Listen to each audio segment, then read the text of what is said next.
Welcome back. You're watching To The Point. The news that Prime Minister Modi has accepted President Obama's invitation and will visit Washington in September has dramatically changed the outlook for Indo-US relations. But there are still serious problems that need to be tackled before this troubled relationship can be put back on the rails.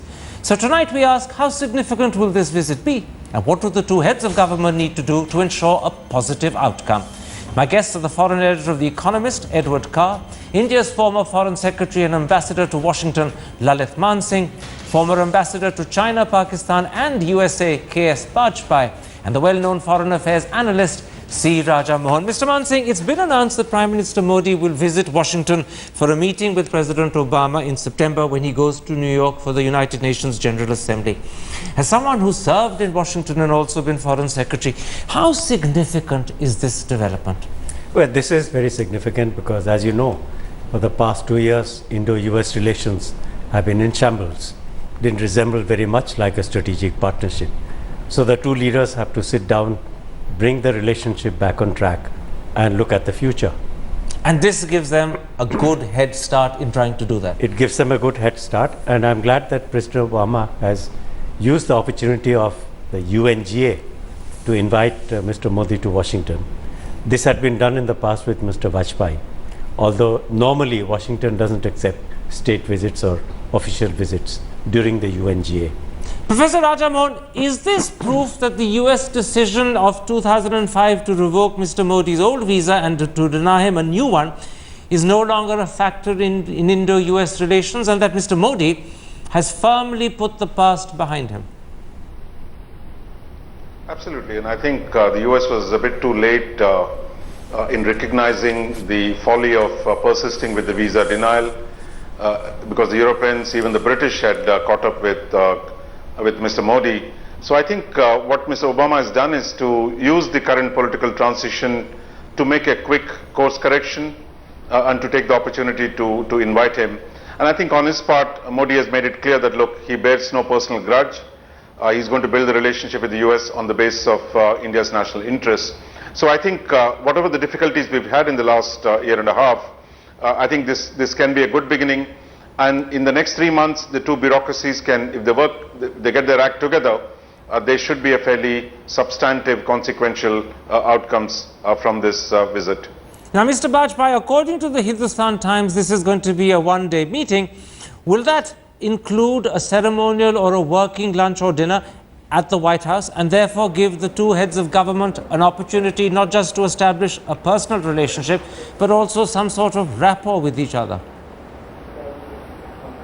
Well, I think the personal relationship and the rapport are the same things. You're talking about the more formal or protocol aspects.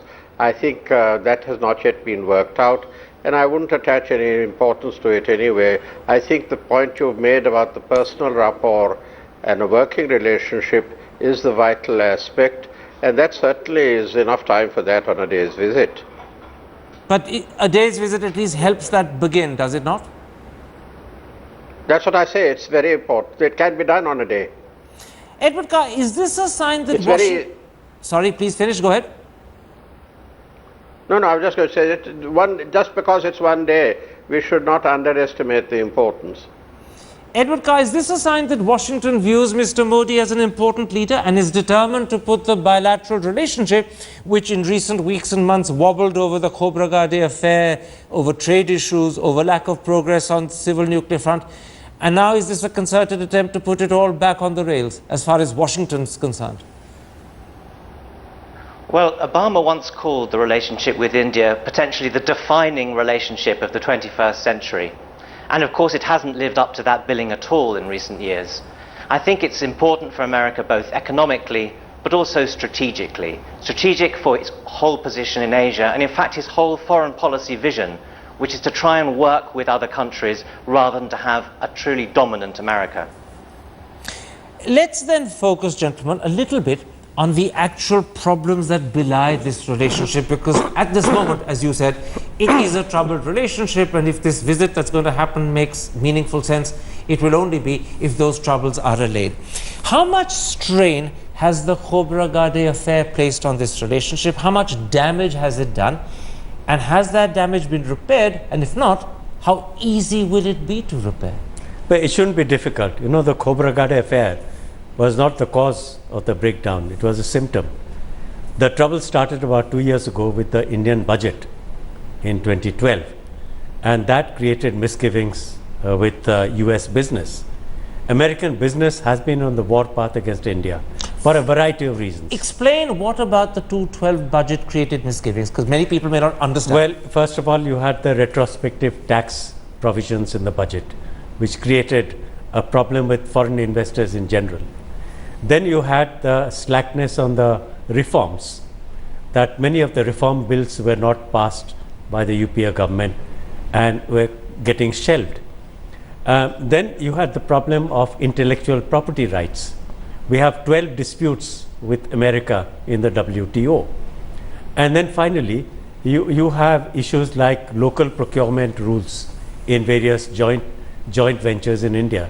So all this led to a lot of misgivings by American business. They started lobbying the Obama administration for taking sanctions against India. And that's when the relationship began to slowly but steadily decline. Edward Carr, as someone who probably follows that particular aspect of the relationship reasonably closely, would you believe and agree with that viewpoint, that in fact it was disappointment in American business eyes at the way India's economic opportunities were not developing and were still actually unraveling, that put pressure on the Obama administration, that led then in turn to the political downturn in the relationship? Well, that was one of the factors. There was also disappointment about the order for fighter planes. But I think its business is an important support for the relationship, but probably didn't ruin it. I think it's a series of short-term misunderstandings and, frankly, a lack of attention on the United States' part, which was very distracted. Obama's foreign policy has been one of getting out of situations rather than getting engaged. And I think it's a lack of attention to detail on the US part that's been part of the reason why it's been a sort of neglect of the relationship rather than a desire to downgrade it. And this is a signal of a new beginning, in a sense that actually there's a lot to gain both economically and strategically from the United States from a closer relationship with India. Now, if I understand you correctly, you're suggesting when you say neglect on the part of Washington, you're also suggesting that Obama got distracted by other issues and took his eye off the India ball. Have I understood you correctly? I think that's absolutely right. He hasn't wanted to have his presidency dominated by foreign policy. On the contrary, he's a domestic policy president. And foreign policy has been for him a question of getting out of situations, out of Iraq, out of Afghanistan, and of not getting sucked into situations such as Syria. I think it's in that spirit that really he hasn't paid attention and thought strategically enough and put enough strategic energy into the Indian relationship. Now, Ambassador Bajpai, what about America's disappointment with India's nuclear liability law, which has prevented Washington from harvesting any benefit from the Indo-US nuclear deal, something that they clearly hoped they would do? A, has that been a critical factor in the downturn in the relationship? And B, can it now be tackled without amending the law, which is something Mr. Modi could find difficult to do? I think it will be difficult to do, but there are ways around it, I'm told, in regulations and other matters. But the real problem is that this is yet another symptom of the fact that I wouldn't say that there has been a downturn in the relationship. You know, we've had so many promising starts, as was just mentioned. This is certainly a very, very promising start, and full marks to our side for handling it as it has. But I would add that the real problem in Indo-American relations is that they have never crystallized. We have yet to find a common basis for living with each other. I'm sorry to say that there are no two countries in the world that don't have the kind of problems that India and the United States have between them. For instance, China and the United States have far more difficult problems than India and the United States, but they managed to conduct their relationship on a basis of seriousness, maturity, and above all taking account of the relevance of each other's actions to the other. That's a very interesting point that I want to put to you, Professor Rajabhoy. You've just heard Mr. Bajpai say that the real problem is that the relationships never crystallized. As he put it, the two countries haven't found a basis for establishing a good relationship. A, would you agree with that view? And if you do, how and where do they find that missing basis? No, I would slightly differ with Ambassador Bajpai. I mean, I would say the whole attempt in 2005 was to define that new basis in which India and the US could build a long-term partnership, the resolution of the nuclear dispute, the expansion of the defense cooperation, and the greater economic integration were to be the pillars of this, the new partnership that we're going to build. I think part of the problem is that India itself lost the nerve. And that problem is not just been with the US. India's relationships all across the board in the second term of the UPA government have been, has been about lost opportunities, about the unwillingness of Delhi to move decisively forward. The failure on the economic reform front, the slowdown of the economic growth, disappointed all those who were interested in India as a growing economy. Whether it is in Asia or in America, those who saw India as a rising military power were disappointed by the inability of India to leverage its growing military capabilities into actual policies. So while problems are common, I think there Ambassador Bajpai is right. And I think the tragedy for India has been just when the world was looking towards India, including the United States, that look, here is India emerging to play a role, India pulled back. And I think that has been the problem with the UPA2 government. My sense is with a strong leader today, more purposeful economy, I think a lot of the problems can be contextualized, submerged in a broader advance that can take place now. There's a very interesting divergence of views between Edward Carr and Raja Mohan. Edward Carr was clearly saying that there was a certain measure of neglect in Washington. They'd taken their eye off the India board. But you've heard Raja Mohan saying the opposite. India lost its nerve. There were so many things that the Indian government could have and should have done that would have strengthened the relationship, but it didn't happen. Picking up on that last point, do you agree with the point he also made that Mr. Modi being strong and assertive, and Mr. Modi particularly wanting to stress economic and foreign trade relations, will actually show the nerve, particularly in terms of ironing out the problems you mentioned, that Dr. Manmohan Singh didn't show? Well, I think that's absolutely right. What the world expects is decisive leadership. And now here comes Mr. Modi's government.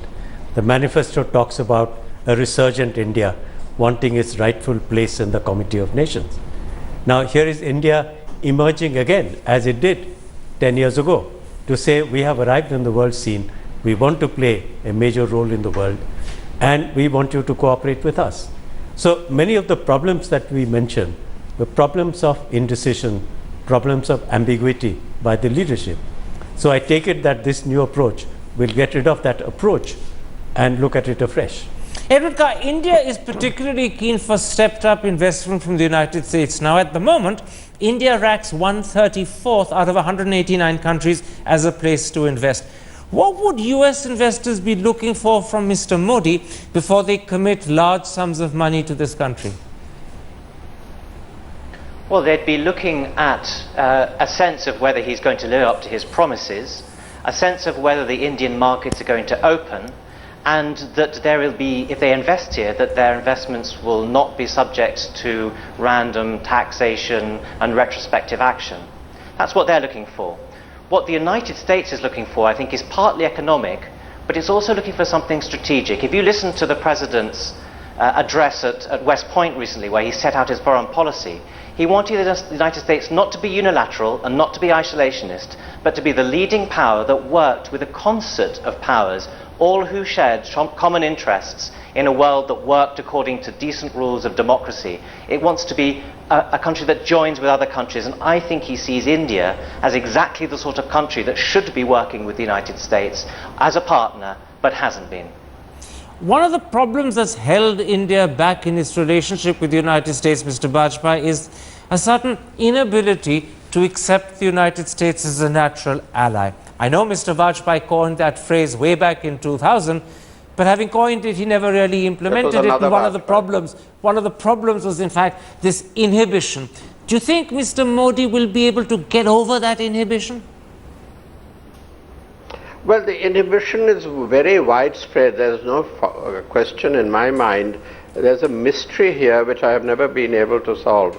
To be quite candid, I don't see the problems between India and the United States any different in nature or intensity as those that exist between any two countries. Okay. Why we in India get much more worked up on this than with other countries, I don't understand.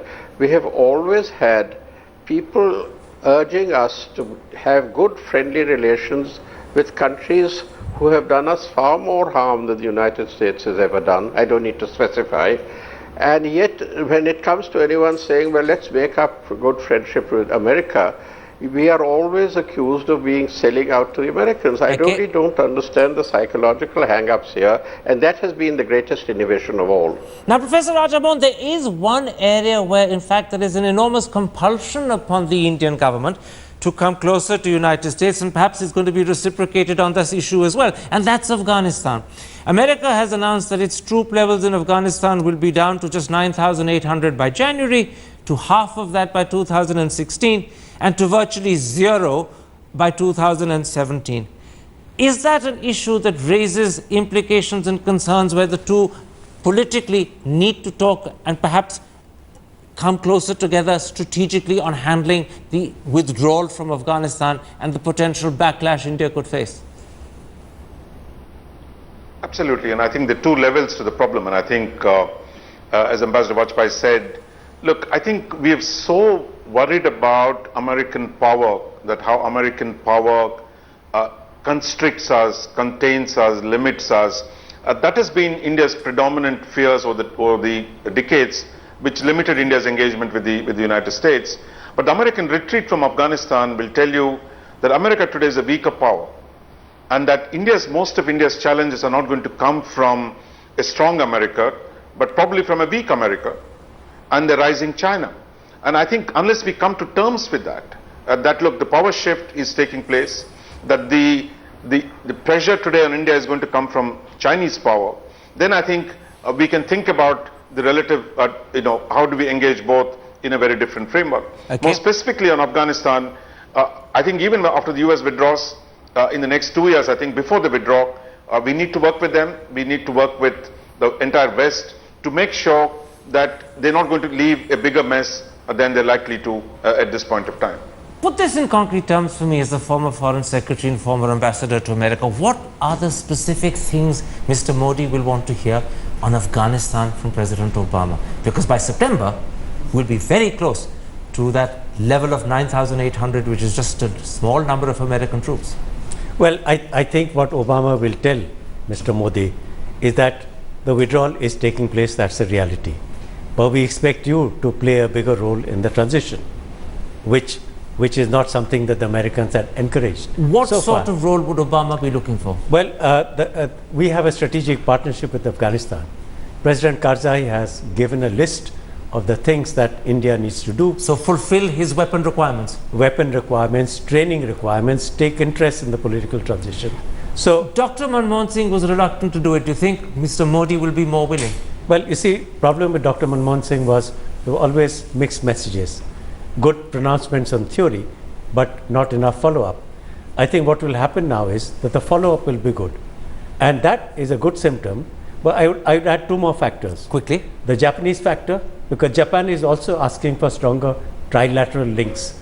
And the trilateral dialogue is going to take place soon. And again, Modi will be more willing. Yes. And secondly, Modi understands the hedging with China better than anybody else. You can open up your doors for commerce, but you have to have your reservations about China being an expansionist power. Very quickly, Edward Carcass, time is our enemy. One of the concerns that India will have, and that's a concern for which maybe they will look for a certain measure of reassurance from Washington, is what is going to happen to Pakistani jihadi groups and the ISI over the next 2 years as American troops steadily withdraw from Afghanistan. How much of an eye do you think Washington will keep on the Pakistan situation? I think they'll be absolutely fixed on it, and this is a huge area of common interest. This unites India and the United States. They have no doubt about that. So and they'll be looking to work together closely on this. So do you think that this is one area, the Afghanistan-Pakistan trilateral with India, that can bring the two heads of governments closer together and help them achieve some sort of strategic understanding in a more concrete way than they've done up till now? It's partly for jihadi reasons and partly for reasons of anxiety about nuclear weapons. America would go to great lengths to try and help improve relations between India and Pakistan and to stop Afghanistan spoiling relations between them. It would go to great lengths to do that. Mr. Bajpai, I saw your head shaking, and I'm not sure whether you were shaking in agreement or in disagreement. Do you want to come in over there and elucidate what that head shake meant? Well, I bow in respect to Mr. Carr, but I have to point out 2 or 3 things here. First of all, Afghanistan is not causing problems between India and Pakistan. It's Pakistan that is causing the problems. Secondly, as far as the jihadi element is concerned, frankly, the United States has a different approach from us and has turned a blind eye to many activities that are against us. So while I agree that there are absolutely identical reasons for the two to cooperate, they have such different approaches that I'm not sure that that cooperation is going to be any more effective in the future than it has been so far. So far as the help in promoting Indo-Pakistan relations is concerned, well, I think we are all agreed that we want to improve those relations. I'm not sure how far the United States can help us. We don't even need their help. How far they can influence Pakistan is now a very problematic question. Very quickly, because time, as I said a moment ago, is our enemy, but it seems to be less of an enemy than it was that moment ago. We seem to have had an extra 2 minutes. One of the concerns America has is the rise of China. Is there room there for India to benefit through careful diplomacy by exploiting that concern to our benefit? Well, exactly. You know, we have a look east policy, which goes beyond the ASEAN to the East Pacific. America has a reset policy in Asia. I think there's a coincidence here. We have a very active dialogue on China, which has been going on for some years. So I think there is scope here for exchanging views on China, and of course, like America does, a bit of hedging in regarding China as a good economic partner, but also being wary of China as a long-term threat to security. Are you an optimist, Professor Raja Mohan, as you look down the road to September and beyond as far as Indo-US relations are concerned? I know there's an enormous amount of hype in India today about this impending visit. That's always the case when it comes to the Indian media. But as someone who's an academic and who takes a more reflective view, are you an optimist? I'm an optimist because I think India and the US are condemned to cooperate, because both of our circumstances demand that we build a partnership with each other. For India, it needs, if it wants to emerge as a great power, if it wants to balance Chinese power, it needs cooperation from the United States. As the US, which is on a relative decline at this point of time, needs partners in Asia, and I think India is a natural partner for them. So I think structurally, we're going to be pushed closer by circumstance, if by nothing else. But of course, in India, we tend to hype up when good moments and get into Great Depression at bad moments. But I think if you look at the last 10 years, we've moved quite a bit of a distance. Nobody would have believed we are today at the level of relationship we are today at this point. So my sense is the changing Asian balance of power, the rise of China and the decline of the United States are going to bring India and the US much closer in the coming decades. All right, and on that note, we end this particular episode. My thanks to all 4 of my guests for joining me. And now at 9:30 p.m., Rahul Kanwal will get you a big debate on Smriti Irani's acts on the 4-year course in Delhi University. Is politics derailing academics? Join him in a moment's time and find out the answer. But from me, goodbye.